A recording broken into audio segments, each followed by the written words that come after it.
다 같이 묵상기도 드리심으로 수요 예배를 하나님께 드리겠습니다.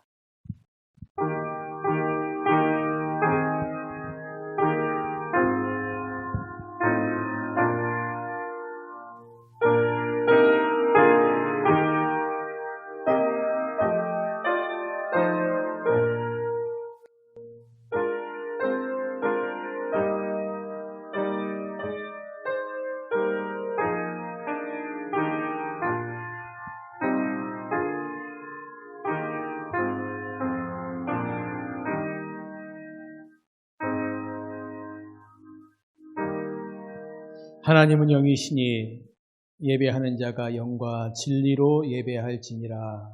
아멘. 하나님 아버지, 우리에게 하나님을 예배할 수 있는 시간 주시고 또 하나님의 말씀을 들을 수 있는 시간 주심을 감사합니다. 예배하며 말씀 들을 때에 우리의 삶이 변화되고 새로워지는 복되고 귀한 시간 되게 하여 주시옵소서. 특별히 코로나19로 인하여 참 어려운 상황 가운데 우리가 지나고 있습니다. 잘 이겨나갈 수 있도록 도와주시고 속히 모든 것들을 물리칠 수 있도록 은혜를 내려 주시옵소서. 예배의 시종을 주님께 의탁드리오며 살아계신 예수님의 이름으로 기도드리옵나이다. 아멘. 찬송가 195장 부르시겠습니다.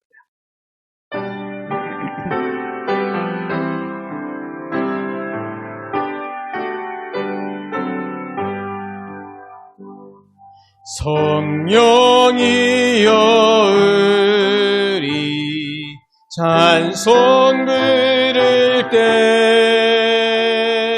진심으로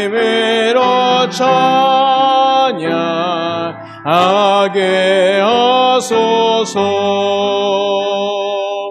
성령이여 의리 기도 드릴 때 우리 곁에 계셔 일러주소서. 성령이여 의리 성경 읽을 때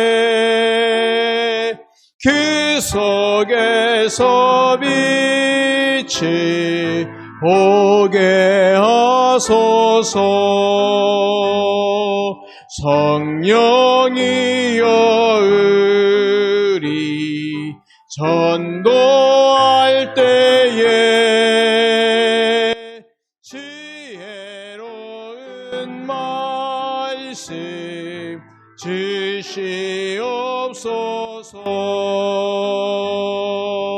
성령이여 의리 겸손해져서 우리 주와 같이 되게 하소서.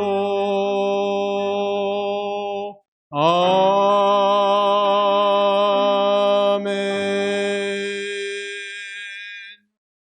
425장 한 장 더 부르겠습니다. 425장입니다.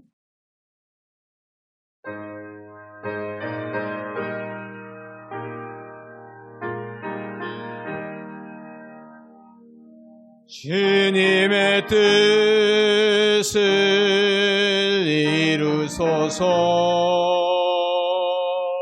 고요한 중에 기다리니 진흙과 같은 날 빚으사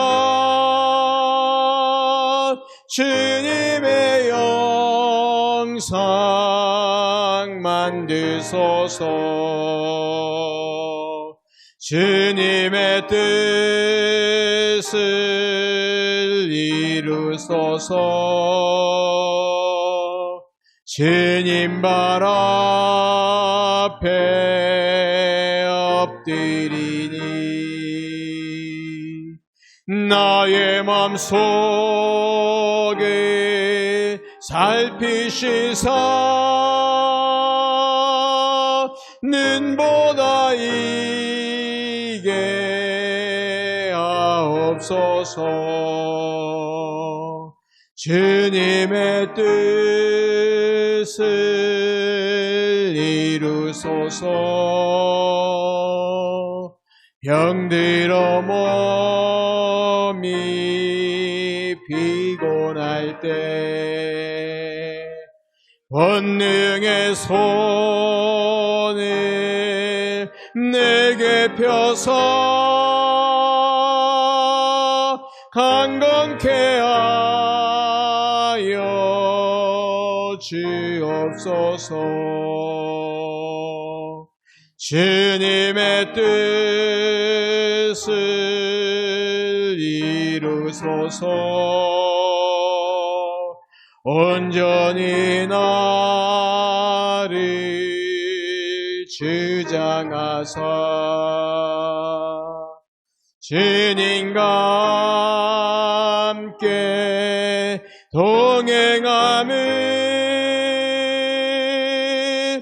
만민이 알게 하옵소서.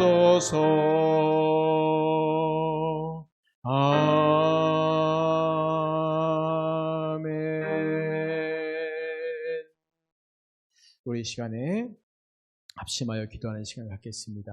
같이 기도하실 때 먼저 오늘 우리가 드려질 예배를 위해서 기도하시고 우리가 말씀을 들을 때에 우리의 마음과 귀가 열려서 하나님 말씀을 바르게 들을 수 있는 은혜를 내려주시라 기도해 주시고, 코로나19의 확진세가 심상치 않습니다. 잘 이 길을 극복해 나갈 수 있도록 도와주시고, 방역당국과 또 접종하는 모든 의료기관들 지치지 않도록 도와주시라고, 어렵고 힘들 때 서로가 서로를 위하여서 조금 더 참고 기다릴 수 있는 그런 시간들 되게 해달라고 우리 같이 이 시간 합심하여 기도하는 시간 갖겠습니다. 같이 기도하겠습니다. 아버지 하나님, 오늘 우리가 주님 앞에 나와서 주의 말씀을 듣게 하시니 감사합니다. 말씀 듣고 하나님 기뻐하시고 나시는 대로 내 삶을 드리게 하신 것 감사합니다. 바라게 소망하기는 하나님이 원하시고 기뻐하시는 믿음의 삶, 기뻐하시는 원하시는 믿음의 복된 삶 우리가 살아갈 수 있도록 도와주시고, 주의 성령께서 친히 인도하시고 붙잡아 주셔서 우리 한 사람 한 사람 모두를 주의 은혜와 능력으로 붙잡아 주심으로 주님이 기뻐하시는 그 믿음의 길에 바르게 설 수 있는 우리 모두가 될 수 있도록 도와주시기를 기도하고 간구합니다. 이 시간 하나님, 우리가 주님 앞에 나와 더욱더 주님 기뻐하시는 믿음의 길을 걷기를 소망합니다. 우리를 도와주시옵소서. 우리에게 은혜를 내려주시옵소서. 주님만 더 간절히 바라보고 소망하는 믿음의 길에 설 수 있도록 우리를 지켜주시옵소서. 하나님 말씀을 듣되 깨닫게 하시고 지혜를 주시고, 특별히 코로나19로 인하여 어려울 때에 하나님은 방역당국과 의료진들 모두에게 힘을 주시고, 우리 모두가 또 이 순간 이 어려운 때를 잘 극복하며 이겨나갈 수 있도록 도와주시고, 하나님이 원하시는 그 믿음의 길 자리에 우리가 바르게 온전하게 설 수 있는 은혜를 내려주시기를 기도하며 간구합니다. 하나님, 우리를 도와주시옵소서. 우리가 주의 말씀 받는 가운데 바르게 서서 더욱더 주님만을 기쁘게 드리는 성도의 삶이 될 수 있도록 도와주시옵소서. 예수님의 이름으로 기도드리옵나이다. 아멘. 아버지 하나님, 오늘도 같이 예배할 수 있게 하신 것 감사합니다. 코로나19가 참 어렵고 힘든 상황들을 계속 만들고 있는데 하나님 지켜주시고, 우리가 이러할 때 더더욱 내가 아니라 다른 사람들을 돌아보며 생각하게 하시고, 방역당국과 또 의료진들에게 함께 하시사 이 어려움의 때를 잘 이겨나갈 수 있는 귀한 은혜를 내려주시옵소서. 이렇게 하나님 소수이지만 모여서 예배할 수 있는 기회, 시간 허락하신 것 감사합니다. 하나님, 우리가 이 시간을 더욱더 귀하게 여기게 하시고 주의 말씀을 들을 때 그 말씀 앞에 우리의 귀를 기울여 아멘 하는 우리 모두가 되게 하여 주시옵소서. 예배의 시종을 우리 주님께 온전히 의탁드리오며 살아계신 예수님의 이름으로 기도드리옵나이다. 아멘.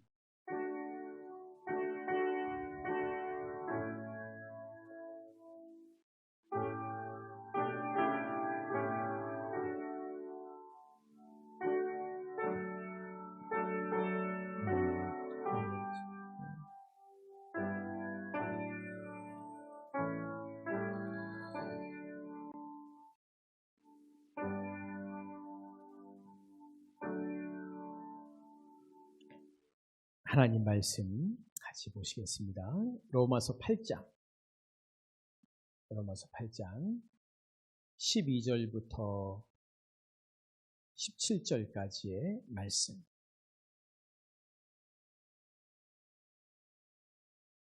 로마서 8장 12절부터 17절까지의 말씀. 우리 한 목소리로 말씀을 같이 천천히 읽겠습니다. 12절부터 17절까지 말씀입니다. 같이 읽겠습니다. 시작.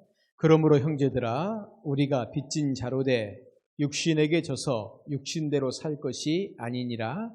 너희가 육신대로 살면 반드시 죽을 것이로되 영으로서 몸의 행실을 죽이면 살리니 무릇 하나님의 영으로 인도함을 받는 사람은 곧 하나님의 아들이라.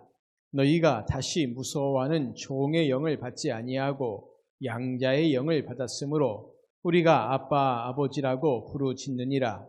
성령이 친히 우리의 영과 더불어 우리가 하나님의 자녀인 것을 증언하시나니 자녀이면 상속자 곧 하나님의 상속자여 그리스도와 함께한 상속자니 우리가 그와 함께 영광을 받기 위하여 고난도 함께 받아야 할 것이니라. 아멘.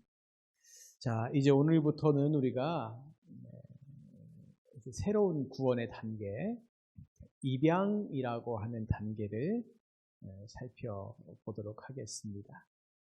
칭의가 아니고 새롭게 보내준 게 있는데요, 목사님. 양자. 이게 안 바뀌었군요.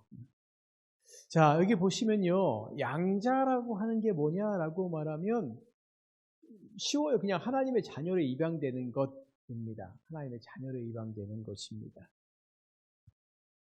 입양이라는 거 우리가 너무나 많이 들어본 말이지 않습니까? 입양이 뭐냐라고 말하면 입양은요, 보통 우리가 가슴으로 낳는 자녀를 낳는다, 이런 표현을 많이 쓰죠.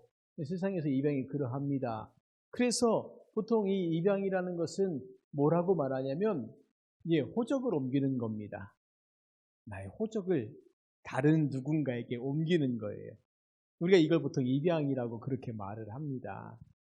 근데 여러분이 입양에 있어서 가장 중요한 게 뭐냐면 어떤 부모에게 입양됐냐에 따라서 아이의 삶이 180도 달라지죠. 그렇죠? 그러니까 우리나라 전쟁과 또 산업화 시기 가운데 굉장히 어려웠던 삶을 지나가면서 아주 많은 사람들이 해외로 입양을 많이 됐습니다. 그래서 가끔 드라마가 아니죠. 어떤 다큐나 뉴스나 이런 데 보시면은 그렇게 입양되어서 나이가 이제 막 50, 60, 70 이렇게 되고 거기서 자녀를 낳고 이렇게 살았던 사람들이 도대체 나의 부모가 누구인가 너무 궁금해서 그 부모를 찾으려고 해요. 근데 문제는 이 사람이 그 외국에 살았기 때문에 한국말을 못합니다. 그냥 그 나라 사람이 된 거죠. 그렇죠? 미국 사람이 되건 아니면 유럽에 있는 어떤 나라의 사람이 되건 이런 나라 사람이 된 거예요. 그 나라 입양돼가지고. 그러니까 우리가 일상을 살면서 입양이라는 게 그런 의미가 있구나. 그런 의미가 있구나. 근데 왜 성경에서는 그럼 이 양자라고 하는 개념을 쓰고 있냐는 거죠. 왜 성경에서는 이런 양자라고 하는 개념을 쓰고 있느냐. 하나님의 자녀로 입양되었다라고 하는 이 양자라는 개념을 쓰고 있느냐라는 거죠. 도대체 이게 뭘 의미하느냐. 그럼 우리가 원래 하나님이 우리의 부모가 아니었다라는 거죠. 그렇죠? 그래서 우리가 하나님의 자녀로 우리가 하나님께 입양됐다. 양자가 되었다. 이런 의미 아니겠습니까? 그렇다면 우리가 그렇다면 우리가 고민하는 게 뭐냐면은 도대체 우리 여기서 우리라고 말할 때는 사실은 우리가 하나님 믿기 이전에 우리의 삶을 말하는 겁니다. 하나님 믿기 이전에 우리 저희들의 부모가 누가 있냐는 거죠. 여러분 여기서 우리가 너무 창조까지 가서 원래 우리 하나님이 우리를 만드셨지 않습니까? 이렇게 가면 얘기가 안 되고 거기까지 말고 하나님이 우리를 만드셨지만 우리가 타락해서 무엇이 됐어요? 죄인들이 되었지 않습니까? 그럼 우리 죄인들의 부모가 도대체 누구냐는 겁니다. 우리 죄인들의 부모가 누구냐는 거죠. 우리가 본래 누구의 자식이냐라고 말할 때 성경에서는 우리가 본래 마귀의 자식이었다라고 그렇게 말을 합니다. 누구의 자식? 누가요? 그래서 우리가 누구라고요? 죄인들이요. 그렇죠. 죄인들은 본래 마귀의 자식이었어요. 우리도 원래부터 죄인이었기 때문에 우리가 의인이 아니지 않습니까?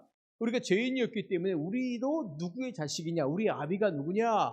마귀가 우리 아비였다는 겁니다. 그러니까 우리는 호적을 다 어디 밑에 이렇게 집어넣고 있었냐면 마귀 밑에 호적을 집어넣고 있었던 존재들이라는 거죠. 그러니까 마귀가 우리 부모예요. 우리 부모라는 겁니다. 그럼 지금 그런 의미로 본다면 지금 불신자들도 다 마귀의 자식이라고 그렇게 보시면 돼요. 왜냐하면 호적이 안 바뀐 상태이기 때문에. 그러니까 우리가 생각할 때 아이고 마귀의 자식이 욕 아니냐 뭐 그렇게 험한 말을 하십니까? 라고 말하지만 이게 무슨 그의 어떤 삶의 모습이나 행태를 우리가 그렇게 말하는 게 아니라 신분적인 걸 우리가 지금 말하고 있는 겁니다. 그러니까 우리가 원래 우리의 신분이 마귀의 자식이었어요. 그러니까 보십시오. 제가 원래 신분은 김 씨의 자식 아닙니까? 그렇죠? 제가 김가 아닙니까? 근데 저희 아버지도 김가고 저희 할아버지도 김가란 말이에요. 김가 성을 쓰시니까. 근데 제가 만약에 어려서 누군 다른 가정에 뭐 예를 들면 박가 가정에 입양이 됐다. 그럼 제 성이 김가입니까? 박가입니까? 본래는 김가였죠. 그런데 무엇이 된 거예요? 박가가 된 거예요. 그렇죠. 그러니까 우리가 아는 거죠. 만약에 아주 갓난아기 때 입양 가면 잘 모르겠지만 어느 정도 나이가 들어서 입양 가면 그래 나 원래 김가였는데 내가 새로운 아버지를 만나고 난 이후에 내 성이 박가로 바뀌었다고 알 수 있는 거 아닙니까? 그러니까 우리 모두가 다 아는 거예요. 뭘 아냐면 우리의 본래 부모가 누구냐라고 말할 때 우리 본래 부모가 마귀구나. 그리고 지금 불신자들, 아직 이 신분이 바뀌지 않은 모든 사람들은 다 누구의 자식이냐면 마귀의 자식인데 요한복음 8장 말씀에서 예수님 이렇게 말씀하세요. 너희는 너희 아비 마귀에게서 났으니 너희 아비의 욕심대로 너희도 행하고자 하느니라 이렇게 말하죠. 너희 아비 마귀에게서 났다라는 겁니다. 그들의 아비인 마귀에게서 났기 때문에 지금 그들의 삶의 자체가 뭐냐, 나오는 열매가 뭐냐라고 말하면 결국은 마귀가 주는 열매를 맺을 수밖에 없는. 그렇게 태어났으니까요. 한국 땅에서 태어나면 아무리 한국말을 가르쳐주지 않으려고 해도 한국말을 합니다. 그렇죠? 미국 땅에서 태어난 사람들은 아무리 미국말을 가르쳐주지 않으려고 해도 미국말을 합니다. 독일 땅에 태어난 사람은 독일 말을 하고요. 중국 땅에 태어난 중국 말을 해요. 왜냐하면 그렇게 태어났기 때문에. 한국 땅에 태어난 한국 아이가 한국말을 못하고 영어만 하고 있으면 이상하지 않습니까? 혹시 영어를 가르쳐줘도 어떻게 영어를 하지? 이거 굉장히 신기한 일이에요. 놀라운 일입니다. 한국 땅에 태어나서 잘 살다 보면 한국말 하는 거죠. 여기 똑같은 말입니다. 너희 아비 마귀에게서 났기 때문에 너희도 너희 아비의 욕심대로 행하고 있다라는 겁니다. 그런데 문제가 뭐냐면 이들 중 대부분이 자기가 마귀의 자식인 줄 모른다는 거예요. 그러니까 마귀의 자식이라고 말하면 왜 나한테 욕하냐고 그렇게 하지 않겠습니까? 다시 말씀드립니다. 이것은 행동의 문제를 말하기도 하지만 사실은 본질적으로 뭘 말해요? 신분의 문제를 말하는 거예요. 신분의 문제. 그 신분의 문제가 신분이 마귀의 자식이기 때문에 나중에 삶의 결과로 행위가 그렇게 나오는 것이지 당장 저 행위를 보고 저 마귀 자식 우리가 이런 누구를 욕하듯이 그렇게 말하는 게 아니라 그의 신분 자체가 그렇다는 거예요. 신분 자체. 신분 자체가 마귀의 자식이라는 거예요. 이해가 되십니까? 그러니까 신분 자체를 우리가 지금 말하고 있는 거예요. 그러나 보십시오. 우리가 신분 자체가 마귀고 내가 지금 아무리 착하게 살아도 야 나 이 정도면 괜찮은 사람 아니야? 이렇게 우리가 말하는 사람도 있지 않습니까? 행실이 선하고 착하고 뭐 남에게 해코지 못하는 본질적으로 참 선한 사람들이 있어요. 그런데 그런 사람일지라도 문제가 뭐냐면은 신분 자체가 마귀의 자식이라는 거예요. 신분 자체가. 그래서 보세요. 이 말입니다. 모른다고 마귀의 자식이 아닌 것이 아니라는 거예요. 난 몰라요. 그렇다고 마귀의 자식이 아니냐? 아니요. 그렇지 않다는 거죠. 왜냐하면 마귀는 계속해서 자기의 아비됨의 권세를 누리려고 하는 거예요. 그래서 이 신분상으로 마귀의 자녀인 사람들, 아직 이 하나님께 입양이 되지 않고 신분의 변화가 없는 사람들은 궁극적으로 살아가는 삶의 모습이 뭡니까? 라고 말하면 이 마귀의 권세 아래서 마귀가 자기가 아비 된다라고 하는 이 권세 가운데 거기에 순종할 수밖에 없는 그 모습일 수밖에 없다는 겁니다. 물론 안 믿는 사람 가운데 평생을 살면서도 악한 행동하지 않는 사람들도 있어요. 있습니다.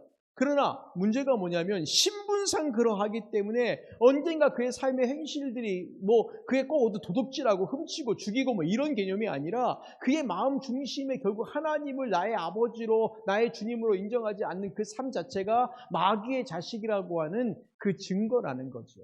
이게 가장 핵심적인 증거라는 겁니다. 우리는 항상 죄를 짓는다라고 말하면 도둑질하고 훔치고 빼앗고 나쁜 짓하고 속이고 이런 것만 죄라고 말하지만 성경에서 가장 큰 죄가 뭡니까? 가장 본질적인 죄가 뭐예요? 하나님을 믿지 않는 겁니다.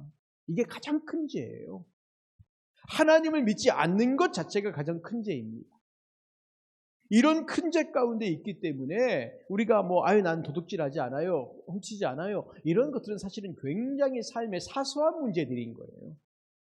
아주 작은 문제들인 것이고, 그러니까 우리가 이것 갖고 사람의 선과 악을 판단하실 필요는 없습니다. 본질적으로 뭐냐면 하나님이 나의 아버지 되심과 우리 인간의 창조됨의 목적이 무엇이냐라는 것들을 알지 못하고 그저 자기 뜻대로 자기 생각대로 자기가 원하는 것대로 살아가는 그 삶 자체가 결국 성경에서 본다면 그것이 악이라는 거죠. 그것이 죄라는 겁니다. 가장 본질적인 죄, 하나님을 믿지 않는 죄입니다. 그런데 많은 사람들은 그것이 죄인 줄 모르는 거죠. 왜냐하면 마귀가 그게 죄가 아니라고 말하고 우리에게 알려주기 때문에 사람들은 그게 죄야. 나 선하게 사는데 나 남의 거 빼앗은 적이 없어요. 훔친 적도 없어요. 나 남에게 험한 말도 한 적 없어요. 정말 난 법도 없이 살 수 있는 사람이에요 라고 말하지만 본질적으로 성경에서는 하나님을 믿지 않는 것 자체가 그것 자체가 죄인 겁니다. 그러니까 신분의 변화가 중요한 게 뭐냐면 여전히 마귀의 자녀로 남아있는 사람과 하나님의 자녀로 입양된 사람과의 차이가 뭐냐면 궁극적으로 하나님을 믿고 하나님 말씀대로 살아가면서 여전히 부족하고 연약한 부분도 있겠죠. 하나님 믿는다고 하나님께 입양된 사람이라 할지라도요. 그런데 그 입양된 그 사람이라 할지라도 여전히 부족함이 있지만 그의 삶이 점점 하나님을 알고 믿기 때문에 하나님께 향하여 한 걸음 한 걸음 나아가는 겁니다. 예를 들면 방향이 바뀌었다고 우리가 그렇게 표현 많이 쓰지 않습니까? 내가 하나님을 향하여 우리의 삶의 방향을 딱 바꾸면 천천히 가든 늦게 가든 빨리 가든 간에 그쪽을 향해 가는 거예요. 그런데 방향이 하나님께로 향하지 않은 사람들은 궁극적으로 그가 가는 방향은 마귀를 향해 가고 있는 그 차이라는 겁니다. 그러니까 이게 가장 본질적인 것이라는 거죠. 그러니까 우리가 삶의 행동들을 보고 쉽게 판단하지 말자라는 것이죠. 그 다음에 나중에 성화를 얘기할 때 나오겠지만 우리 그리스도인들은 어찌됐건 간에 그러한 지금 내가 마귀의 자식일 때 마귀의 자녀일 때 살았던 삶의 방향을 하나님께 바꿨으니까 이제는 마귀를 기쁘게 하는 삶이 아니라 하나님을 기쁘게 하는 삶을 살려고 부단히 싸우며 나아가야 된다는 거죠. 이게 성화의 삶이라는 겁니다. 왜요? 방향이 바뀌었기 때문에. 근데 여전히 방향이 바뀐 줄도 모르는 사람들도 있어서 하나님 믿는다고 말하면서 하는 행동은 늘 마귀를 좋아하는, 기뻐하는, 마귀가 좋아하는 그런 삶을 살고 있다면 이건 사실은 문제가 심각한 거죠. 그런 사람들에게 필요한 게 뭐냐? 말씀으로 가르치는 거예요. 넌 그렇게 살면 안 된다는 겁니다.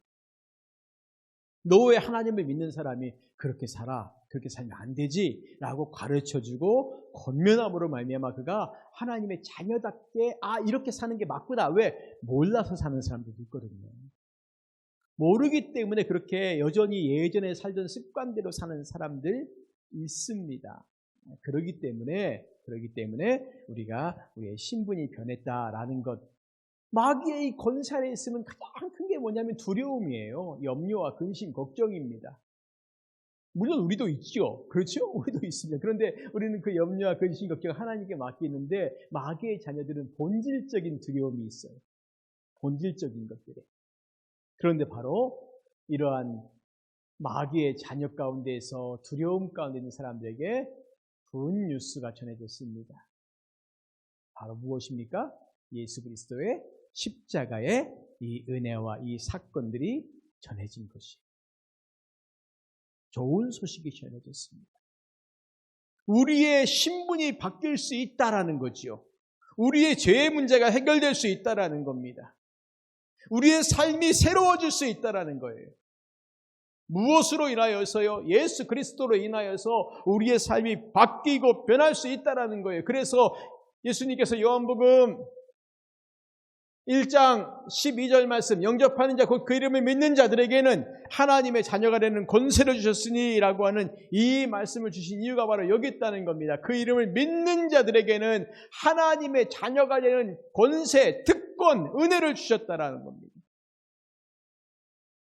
지금까지는 마귀의 자녀였는데, 그래서 마귀가 좋아하는 그 일을 행하고 있었는데, 악한 일을 행하고 있었는데, 이제는 그 이름을 믿고 십자가의 예수 그리스도를 믿고 그런 자들에게 하나님의 자녀가 되는 은혜와 특권을 부어주셨다라고 말씀하고 있는 거예요.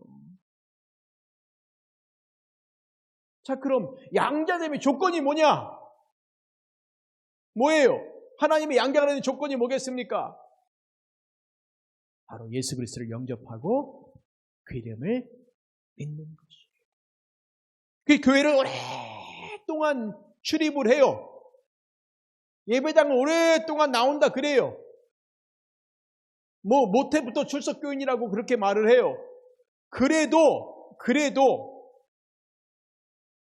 예수님을 영접하지 않고 그 이름을 믿지 않으면 그는 하나님의 자녀가 아닌 것. 그러니까 어떤 사람이 좀 극단적으로 말하지 않습니까? 교회 안에, 예배당 안에 같이 예배를 드리는 사람들 안에 아직 하나님의 자녀가 아닌 사람들도 있다. 많은 그리스도인이라고 불려지는 그 사람들 가운데 지옥을 향하여 가는 사람도 있다라고 말하는 건 본질적으로 이 얘기를 하고 있는 거예요. 그들의 삶의 행위가 어떻고 저쩌고 이게 문제가 아니라 본질적으로 내가 예수 그리스도를 영접하고 그 이름을 믿느냐, 여기에 핵심이 있는 거지. 이게 안 되면 내가 예수님을 믿지 않는다라고 말하면, 물론 믿는다는 증거가 뭡니까? 이제 그의 삶에 성화로서 성령의 열매가 이제 하나씩 맺혀 나가는 거죠. 이게 되지 않는다라고 말하면 바로 믿지 않는 거. 제가 그래서 누누이 그 말씀 드리지 않았습니까? 내가 신앙생활하고 있고 믿음생활하고 있다고 말하는데 왜 내 삶에 성령의 열매가 맺히지 않고 내 삶에 변화가 없을까라고 말할 때 본질적인 의심을 다시 해보시라고. 내가 정말 예수님을 영접했고 그 이름을 믿는가라고 하는 이 본질적인, 왜 내 삶은 예수님을 믿는다고 하는데 늘 그냥 우거지상을 하고 살고 있고 늘 그냥 삶의 불평과 원망만 있고 왜 늘 내 삶은 그렇게만 살고 있을까? 왜 기쁨이 없고 감사가 없고 하나님 나에게 허락하신 것에 대한 은혜가 없고 왜 매일같이 세상 것만 바라보고 그렇게 살아가고 있는가라고 말할 때 본질적으로 여기에 질문을 다시 던지실 필요가 있어요. 제가 중생, 거듭남 이야기할 때 감리교회 창시자인 요한 웨슬레의 어머니 수산나 여사가 늘 자녀들에게 거듭났느냐라고 물어봤다는, 그걸 확인했다고 하는 그 얘기 하지 않았습니까? 우리도 한번 확인해 봐야 돼요. 당신은 정말 예수님을 믿습니까? 하나님의 자녀입니까? 이걸 물어보실 필요가 있어요. 확인하실 필요가 있어요. 정말 하나님의 자녀인가? 왜냐하면 우리가 이걸 안 물어보면 그런 줄 알아요. 예를 들면 친구 집인데 굉장히 잘 사는 부잣집입니다. 근데 난 이 친구 집에 너무 자연스럽게 다녀요. 친구하고 친해서. 거기서 밥도 먹고 잠도 자고 공부도 같이 하고 게임도 같이 하고 그 다음에 거기 부모님들하고 너무너무 친하고 잘 지내요. 그러다 보니까 어느 순간에 내가 이 집 자식인가 착각해요. 근데 그 집 자식입니까? 아닙니까? 아니에요. 그 집 자식 아니에요. 그 집에서 누는 모든 것들을 다 누리고 살아도 본질적으로 그 집 자식이 아니라니까요. 아니라는 겁니다.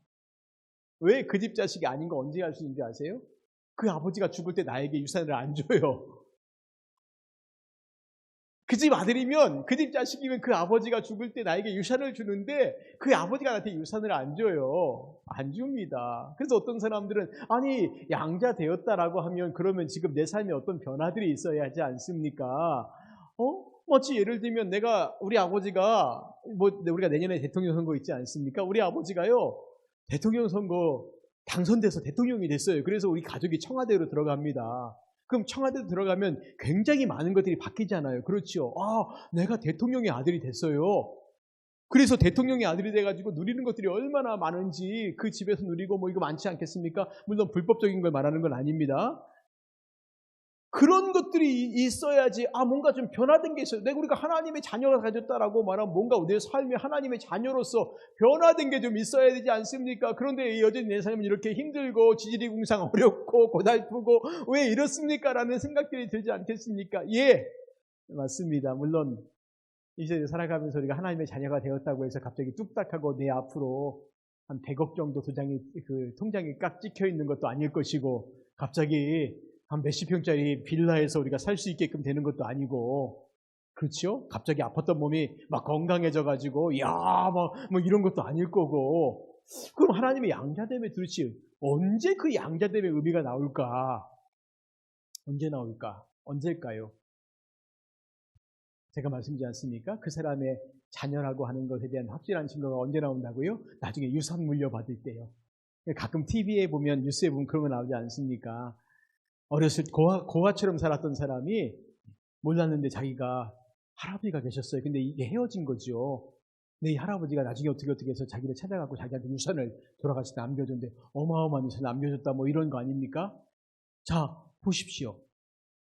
저는 똑같다고 봐요. 양자됨이 언제 가장 강하게 알 수 있을까? 내가 하나님의 자녀였구나. 이걸 언제 알 수 있을까? 우리가 이 땅을 살면서도 물론 알아요. 그걸 느껴요. 경험해요.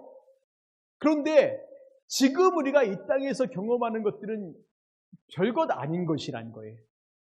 내가 기도할 때 하나님 기도 응답해 줬어요. 그것도 하나님의 자녀됨의 증거죠. 기쁨이죠. 은혜죠. 감사죠. 내가 고통과 고난 가운데 있는데도 하나님이 나에게 주시는 기쁨이 너무 커서 내가 그것들을 이겨나갔어요. 예, 그것도 맞죠. 내 몸에 질병이 있는데 질병을 잘 이겨나갔어요. 예, 그것도 양자됨의 증거이죠. 하나님이 날 사랑하신다는 증거 아니겠습니까?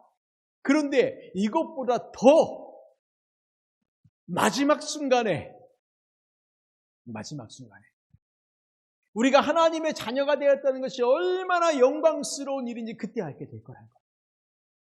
지금 경험하는 것도 있어요.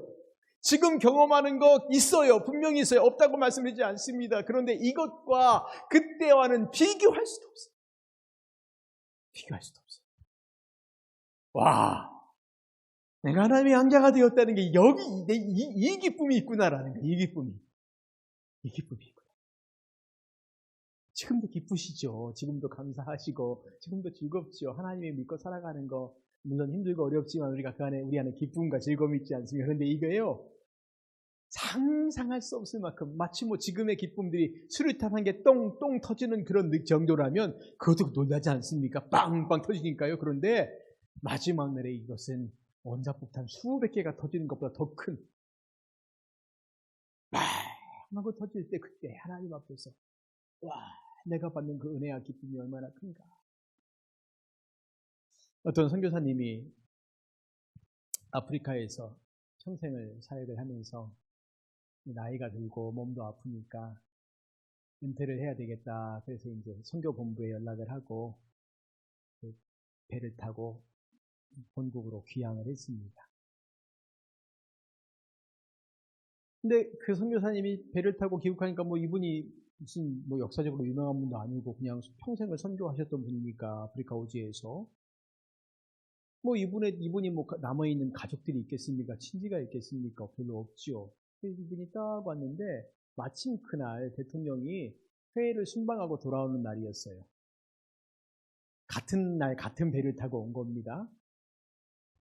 근데 한쪽에서는 이 대통령을 맞이하는 인파들이 얼마나 많은지, 군악대가 동원돼서 나팔을 불고 북을 치고 사람들은 환호성을 지르면서 대통령 수고하셨다고 잘하셨다고 막 하는데, 이 선교사님이 한쪽으로 내리면서 이제 다른 조그만한 계단으로 내려오면서 마음이 너무 쓸쓸했답니다. 그러면서 하나님 앞에 그렇게 기도했대요. 하나님, 내가 평생 하나님을 위해 이렇게 살고 내가 하나님의 자녀로서 이렇게 주어진 삶을 잘 감당하고 살았는데, 대통령은 그저 며칠 이렇게 회에 순방하고 돌아왔는데 저렇게 많은 사람들이 환호를 하고 환영을 하는데 나는 이게 뭡니까? 마음이 너무 쓸쓸했다는, 그래서 하나님 앞에 좀 원망하면서 그렇게 기도했답니다. 그런데 그렇게 기도하는데 이 선교사님에게 하나님께서 이런 말씀을 주시더라는 거예요. 너는 아직 너의 집에 돌아오지 않았다. 사랑하는 아들아, 너는 아직 너의 집에 돌아오지 않았다.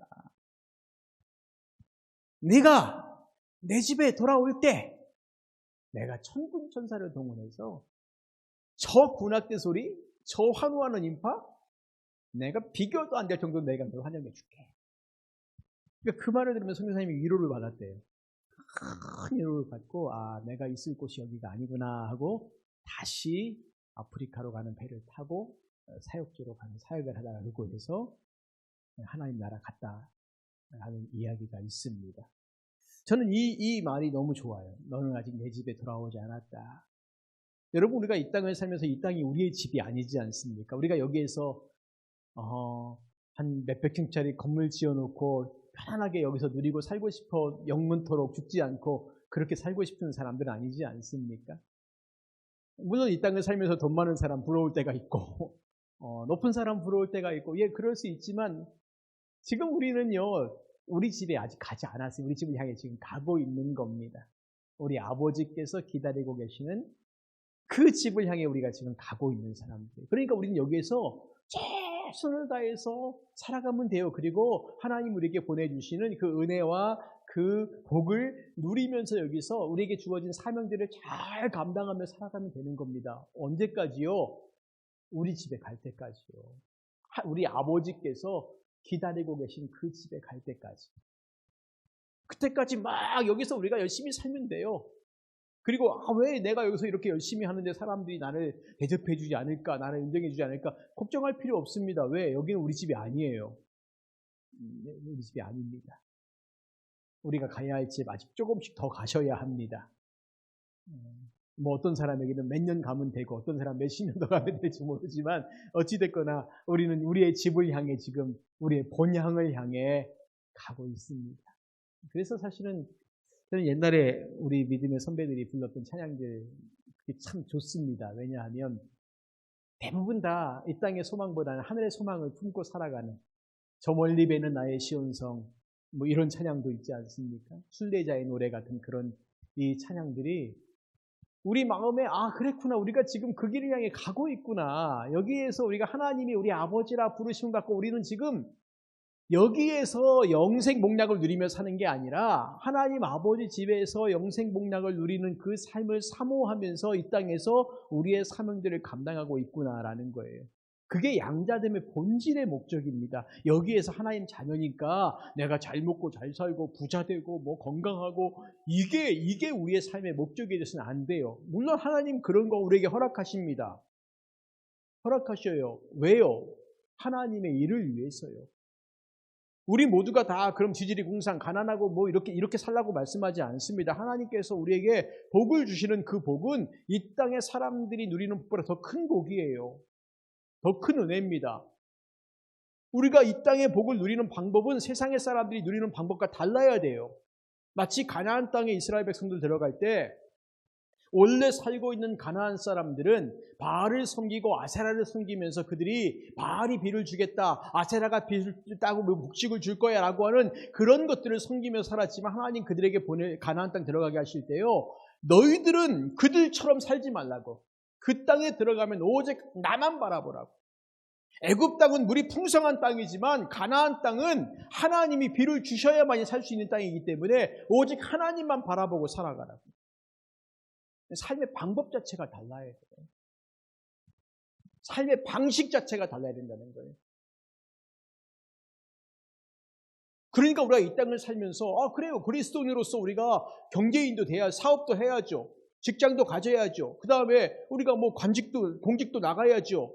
정치인도 해야죠. 예, 맞습니다. 그런데 그때 우리가 얼마나 치열하게 하나님의 자녀로 살아가겠다고 싸움을 하지 않으면 안 되는가. 이거 정말 힘든 싸움이라는 거예요. 우리나라에 정말 기독교 기업이라고 해서 한때 이름이 있었던 많은 기업들이 있었습니다. 뭐 대표적으로 여러분 아시지만 이랜드라고 하는 기업 자체가 그러하지 않습니까? 그 다음에 그 옛날에 있었던 신원이라고 하는 기업도 있고, 요즘은 그 하림이라고 하는 기업이 꽤 큰데, 이 하림이라고 하는 기업도 회장님이 장로님이에요. 원래 그 익산 쪽에 있는 교회 장로님이셨는데, 굉장히 교회를 이렇게 지을 때, 예배당을 지을 때 완전히 자기가 돈을 다 투자해서 교회를 지었던, 그 정도로 헌신스럽고 충성스러운 분인데, 이제 이런 분들이 기업을 하면서요, 처음에 아주 자그마하게, 뭐 이랜드가 이대 앞에서 조그마한 옷가게로 시작했거든요. 하림이라는 기업은요, 그 익산 쪽에서 조그마한 양계장 하나로 시작했어요. 그러면서 점점 기업이 이게 커져갔습니다. 기업이 커져가면서요, 어떤 고민거리가 생기냐면 세상에서 기업을 하고 돈을 벌려면 그 기업에 하는 돈을 버는 원리가 있어요. 그 다음에 그 기업을 하는 원리와 우리 그리스도인들이 신앙을 따라 살아가는 신앙의 원리가 또 있어요. 근데 문제는 이 두 가지가 충돌할 때가 많다는 겁니다.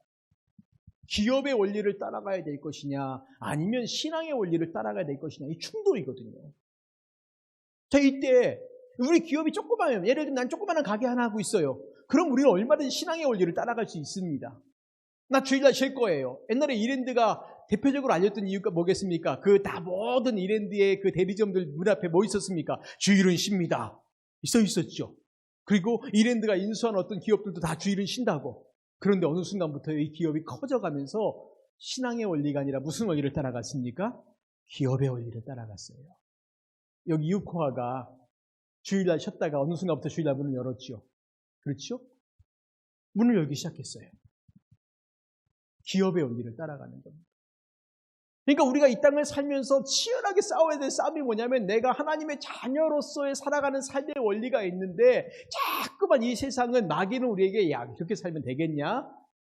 그렇게 살면 안 돼. 너 그렇게 살면 쫄딱 망해. 뭐 이러면서 우리에게 기업의 원리, 세상의 원리를 따라가라고 그렇게 얘기한다는 겁니다. 근데 세상의 원리를 따라가다 보면, 기업의 원리를 따라가다 보면 하나님 나라의 원리를 우리가 못 따라가요. 믿음의 원리를 버릴 수밖에 없어요. 처음에 정치를 시작한 정치 초년병이 정말 내가 신앙인답게 정치해 보겠다라고 막 하지 않습니까? 근데 이 사람이 그 정치의 세계 속에서 막 사람들과 부딪히다 보면 어떤 원리를 점점 배울까요? 그 정치의 원리를 배워요. 아, 내가 이렇게 하면 안 되겠구나. 난 주일날 안 가요. 난 술 안 마시겠습니다. 난 예배 드리고 오겠습니다. 예배 드리겠습니다. 이렇게 말할 때 사람들이, 야, 너 그래서 정치하겠어? 너 다음에 내가 표 안 줄 거야? 이러면 어떻게 할까요? 가서 절에 가서 절도 해야 되고, 또 굿할 때 가서 또 절도 해야 되고, 할 게 너무 많아요. 왜? 표를 받아야 되니까. 그게 세상의 원리지 않습니까? 그러니까 이게 부딪힌다는 거예요. 우리가 하나님의 자녀로서 이 땅을 살아가는데, 이 땅에서 하나님의 자녀로서 우리가 살아가는 삶의 원리와 세상의 원리가 계속 충돌을 해요. 충돌을. 꽝꽝꽝꽝꽝꽝꽝꽝 하고 부딪히는 겁니다. 근데 이걸 어떻게 설명을 해줘야 됐는데 안 돼요. 안 돼요.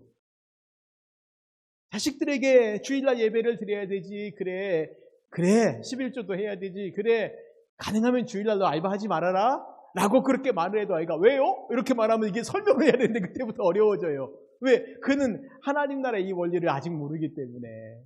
왜요? 왜 해야 돼요? 왜 해야 돼요? 이렇게 말하면 대답할 때 가르쳐줘야 되는데 이게 그때부터 힘들지 않습니까?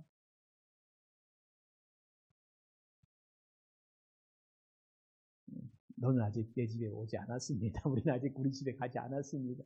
우리 집 가려면 아직 좀 있어야 됩니다. 그런데 여기에서 우리가 이 치열한 영적 싸움을 계속 싸워야 됩니다. 근데 그때마다 우리가 기억하실 게 뭐냐면, 내가 하나님의 자녀다. 하나님 우리 아버지시다. 이거 믿고 우리가 하나님이 원하시고 기뻐하시는 삶의 원리와 방향을 계속해서 가는 겁니다.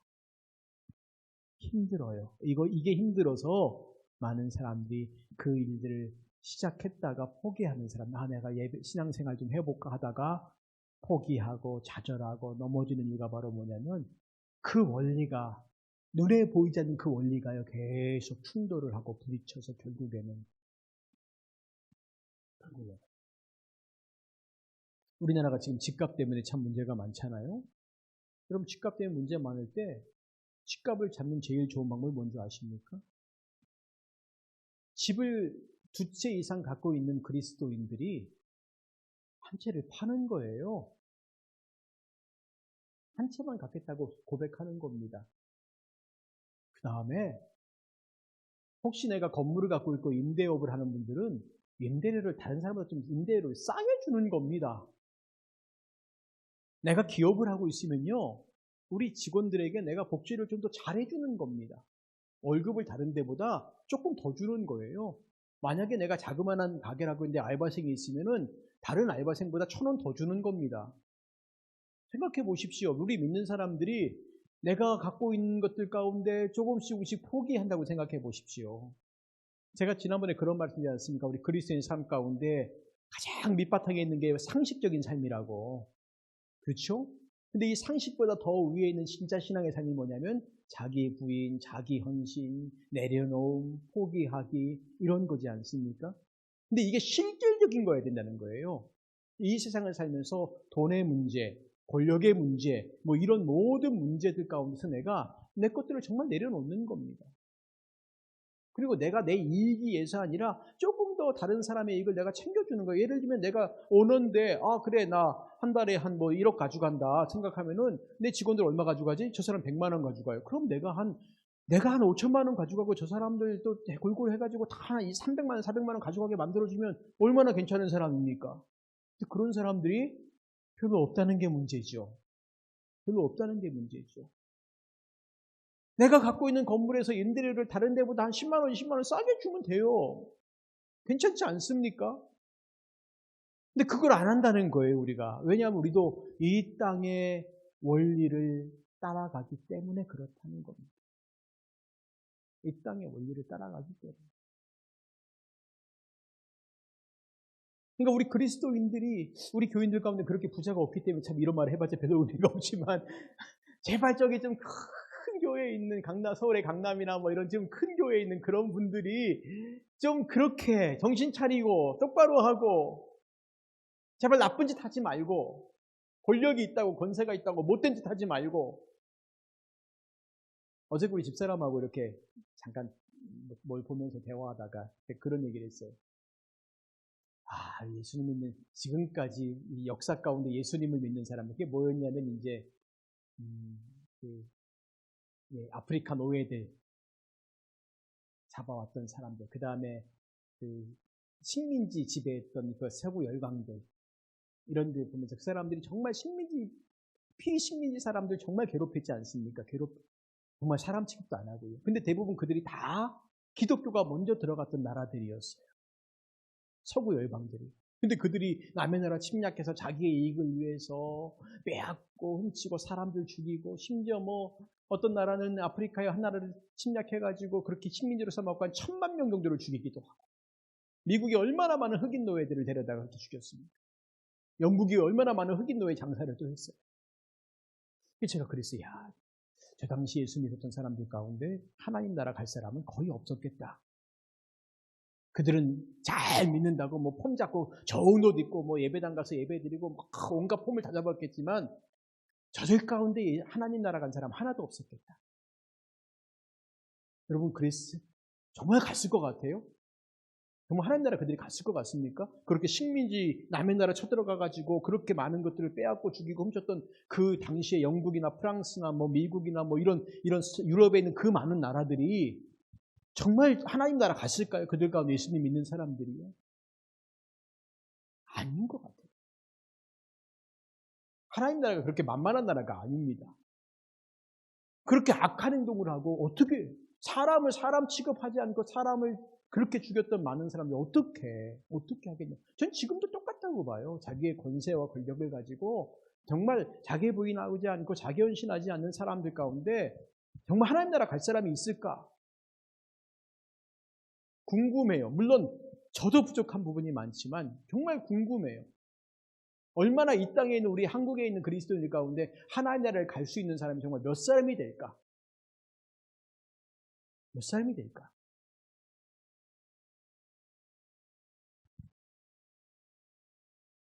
사랑하는 성도님들, 제가 지금 이렇게 이 말씀을 드리는 이유는 뭐냐면 우리가 이 땅을 살면서 하나님의 자녀로서의 삶의 원리들이 있다는 거예요. 성경적인 원리가요. 그 성경적인 원리의 핵심적인 포인트는 뭐냐면은 자기 부인, 내려놓음, 자기 헌신, 포기하기 이거예요. 예수님께서 제자들에게 나를 따라오너라 라고 말씀하셨던 예수님의 삶의 핵심이 뭐냐면 자기를 부인하고 자기 십자가를 지고 해요.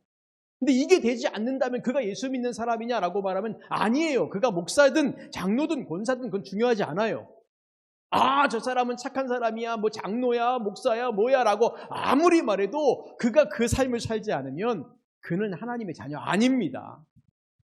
아직 연약해서 못 산다고요? 그러면 30년, 40년 교회를 다니고 있는데 아직도 못 살고 있다면 언제 살려고요? 아닌 거예요. 30년, 40년 그 삶을 살고 있으면서 여전히 그 회개하고 돌이킴이 없다면 그건 아닌 거예요. 그러니까 한국교회를 볼 때마다 애통하고 안타까워하는 사람들이 많다는 거죠. 왜 우리의 삶이 아직도 그렇게 하나님 앞에 이렇게 많고 교회가 많다고 하면서 그럴까라고 하는 애통함들입니다. 여러분 같이 우리가 울어주셔야 돼요. 하나님 이 땅에 그렇게 십자가가 세워진 교회들이 많고 믿는 자들이 많다고 하는데 왜 여전히 세상의 원리만을 따라갑니까? 하나님 나라의 원리가 아니라 왜 세상의 원리만을 따라가고 있습니까? 라고 하는 애통감들을 우리가 갖고 살아가야 합니다. 울어야 돼요. 울어야 돼요. 그래서 여기서 정말 우리 교회만이라도 그렇게 살려고 발버둥을 쳐야 되고 나라도 나 혼자만이라도 그렇게 살려고 정말 발버둥을 치는 삶을 우리가 살아가야 합니다. 자, 이제 여기에서 우리가 한 가지 보실 게 뭐냐면 이런 단어들이 도대체 무슨 차이가 있어요? 라고 하는 궁금증들이죠. 이런 단어들.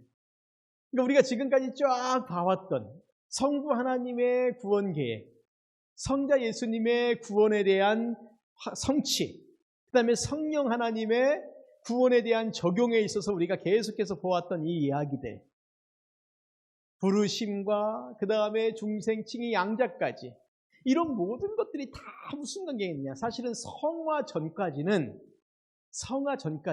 거의 이 모든 것들이 동시적으로 일어나는 것들이 많습니다. 시간상으로 그렇게 차이가 많이 나지 않아요.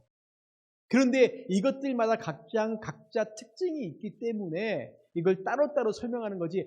그러면은 뭐 중생이 일어나고 칭의가 일어나고 양자가 일어나고 이게 무슨 시간이 굉장히 많이 걸리는 걸까요? 그렇지 않습니다.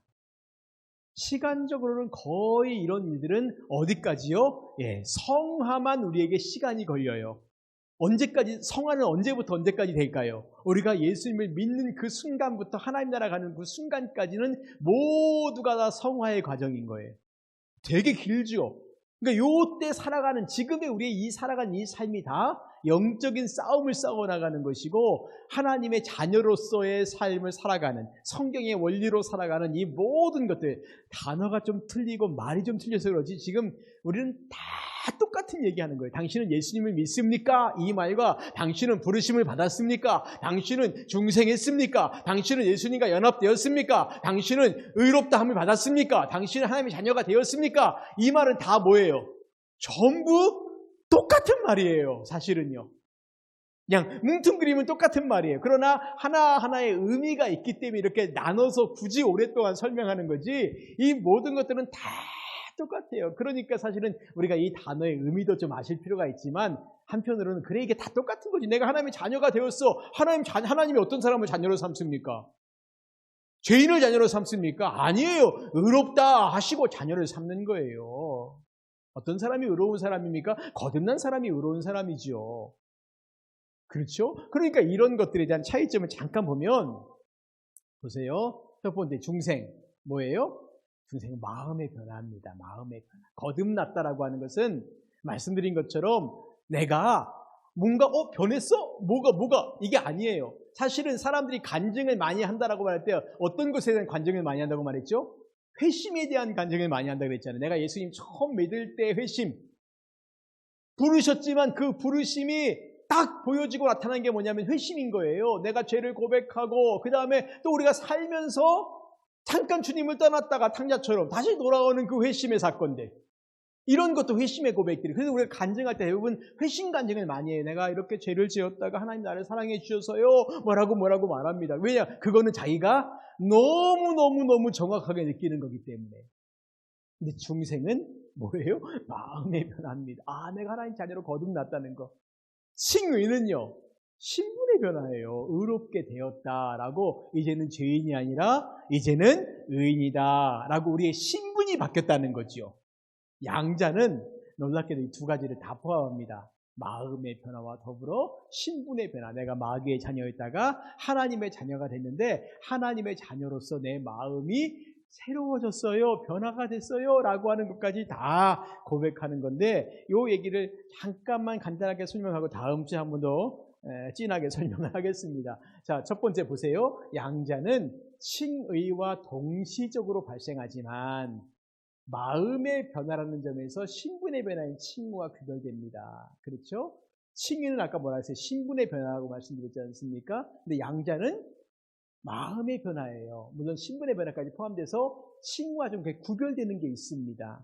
두 번째, 양자는 중생과 동시적으로 발생하지만 신분의 변화라는 점에서 마음의 변화인 중생과 또 구별됩니다. 지금 제가 강조하는 게 뭐냐면 양자는 칭의와 중생과 거의 동시적으로 일어난다라고 말씀을 드린 거고, 두 번째는 양자는 중생과 좀 구별돼요. 양자는 칭의와 좀 구별돼요. 근데 구별되지만 세 번째, 양자는 칭의와 중생 모두를 포함하는 넓은 개념을 가지고 있다라는 겁니다. 뭔 말이야? 말이 그것이 그 말이지. 원래 그 학자들은 말을 이렇게 만들어냅니다. 그 말이 그 말 같기도 하고 저 말이 저 말 같기도 하고. 그러나 중요한 건 뭐냐면 양자라고 하는 개념과 칭의와 중생이라는 것은 거의 동시적으로 일어나요. 양자는 칭의와 동시로 일어난다. 양자는 중생과 동시로 일어난다. 그럼 결국 칭의와 중생과 양자는 거의 동시적으로 일어나는 그런 일들이라고 우리가 보실 수 있습니다. 무슨 세상에 관공서에서 신분증 하나 만들면 몇 주 걸리지 않습니다. 그런 게 아니라 하나님께서 너는 의롭다, 내 자녀야 라고 하는 것은 순간적으로 동시적으로 같이 일어나는 거지 무슨 신분증 발급해주고 뭐 이런 일들이 아니라는 것입니다. 그러니까 우리가 이것만 보십시오. 의롭다고 인정받는 것과 하나님의 자녀가 된다는 것은 엄청난 차이가 있는 거죠. 그러니까 칭의보다 양자가 더 큰 개념인 거예요. 중생보다 양자가 더 큰 개념이라는 게 뭐냐면 단순하게 의롭다고 인정받는 것과 하나님의 자녀가 된다는 것은 엄청난 차이가 있는 거예요. 야, 넌 참 의롭구나. 넌 괜찮구나. 넌 참 괜찮아. 그런데 이거 가고 넌 내 아들이야. 이 말하고는 다른 말이거든요. 거의 동시적으로 일어나고 거의 의미가 비슷하지만 사실은 양자라고 하는 의미가 훨씬 더 큰 의미예요. 우리가 하나님의 자녀 되었다는 것. 그래서 사실은 내가 하나님을 향하여서 기도할 때 아버지라고 기도하는 게 이게 얼마나 큰 은혜인가 생각해 보십시오. 하나님을 향하여 아버지라고 불러요. 이게 얼마나 큰 은혜인가. 자, 이제 말씀을 정리하고 나머지는 다음 주로 넘기겠습니다. 중요한 게 뭐냐면 양자가 뭐냐? 하나님의 자녀가 되었다는 거. 그렇죠? 우리를 하나님의 자녀로 삼아 주신 것이에요. 그럼 이 양자됨에 내가 무슨 자격이 있어서 된 건가요? 내가 하나님 앞에 나 하나님 양자될 만한 이런 자격이 있어요. 그러니까 이 자격 검토해 보시고 나를 양자 삼아 주세요. 그렇습니까? 아닙니다. 우리는 하나님 앞에 양자로 받아주세요라고 할 만큼 서류를 내밀 만한 것들이 하나도 없어요. 하나님이 우리를 양자 삼아 주신 것이. 우리를 의롭다 하시고 우리를 거듭나게 하시고 우리를 죄에서 돌이키게 하시고 우리와 연합하시고 우리를 부르시고 이 모든 것들이 다 하나님께서 우리에게 행하신 것들을 성령님이 우리에게 적용시켜주는 것이지 우리가 어떤 자격이 있어서 그래서 결국 이 모든 것을 앞으로 쫙 넘어가면 성부 하나님의 예정이에요. 우리를 선택하신 거예요. 하나님이 우리를 자격을 보고 결정하신 게 아니라 자격이 없는 우리를 선택하신 거예요. 그분의 은혜와 사랑으로. 그리고 우리에게 이제는 너희가 거룩하게 살아야지 라고 말씀하고 있는 겁니다. 그럼 그렇게 살아야죠. 너무 당연한 거 아닙니까? 나를 자녀 삼아 주신 그 하나님 앞에 우리가 하나님의 자녀로 살아가는 것이 너무 당연한 건데 우리는 그것이 당연하지 않다라고 하니까 이게 문제인 거죠. 당연한 겁니다. 그렇게 살아야 합니다. 그러니까 거룩한 삶은 우리가 마땅히 행할 바입니다. 나보고 힘든 거 하라 그러네. 나보고 거룩하게 살라고 하시네. 나보고 이렇게 하나님 앞에 성실하게 살라고 하시네. 왜 나에게 이런 큰 부담을 주세요가 아니라 당연히 마땅히 우리는 그렇게 살아가야 될 사람이 왜 그 은혜를 받았어요. 그렇게 은혜를 받아놓고 그런데 그렇게 안 사는 이유가 뭐겠습니까? 그 은혜가 은혜인 줄 모르는 것. 은혜를 은혜로 아는 사람은 그 은혜 앞에 무릎 꿇어요. 그리고 하나님 말씀대로 순종합니다. 나머지 얘기 다음 주에 계속하겠습니다. 기도하겠습니다. 아버지 하나님, 은혜를 감사합니다. 우리가 살아가면서 하나님께서 원하시는 삶의 모습이 무엇인가? 우리에게 어떤 은혜를 주셨는가? 우리가 들었습니다. 나를 자녀 삼아 주신 그것이 얼마나 크고 귀한 은혜인데 우리는 마치 그것이 나의 능력으로 된 것이처럼 아니면 그것이 아무런 의미가 없는 것인 것처럼 생각하며 살아갈 때가 있습니다. 하나님은 우리가 주의 말씀을 기억하게 하시고 하나님 말씀 앞에 우리가 어떤 삶의 자세로 나아갈 것인지를 알고 주님이 기뻐하시는 믿음의 온전한 삶을 살 수 있도록 은혜를 내려 주시옵소서. 이 한 주간 우리 성도님들을 지켜주시고 이번 주일에 예배할 때에도 우리가 이렇게 1부 예배, 2부 예배, 오후 예배 19명 나와서 또 예배할 수 있습니다. 하나님 더 상황들을 좋게 만들어 주시고 더 많이 나와 예배할 수 있는 은혜를 내려주시되 우리에게 주어진 상황들 가운데 우리가 최선을 다할 수 있도록 크신 은총 내려 주시옵소서. 주의 성령께서 함께 하시고 인도해 주심을 믿사오며 오늘도 수요 예배 반주하는 집사님 위에 크신 은혜 내려 주실 것들을 믿사오며 살아계신 예수님의 이름으로 기도드리옵나이다. 아멘. 지금은 우리 주 예수 그리스도의 은혜와 하나님 아버지의 무한하신 사랑과 성령님의 위로 교통 충만 역사하심이 오늘도 주님 앞에 나와 온 마음을 다해 예배하며 돌아가는 우리 모든 성도님들 머리머리 위에 지금부터 영원토록 함께 하시기를 간절히 축원하옵나이다. 아멘.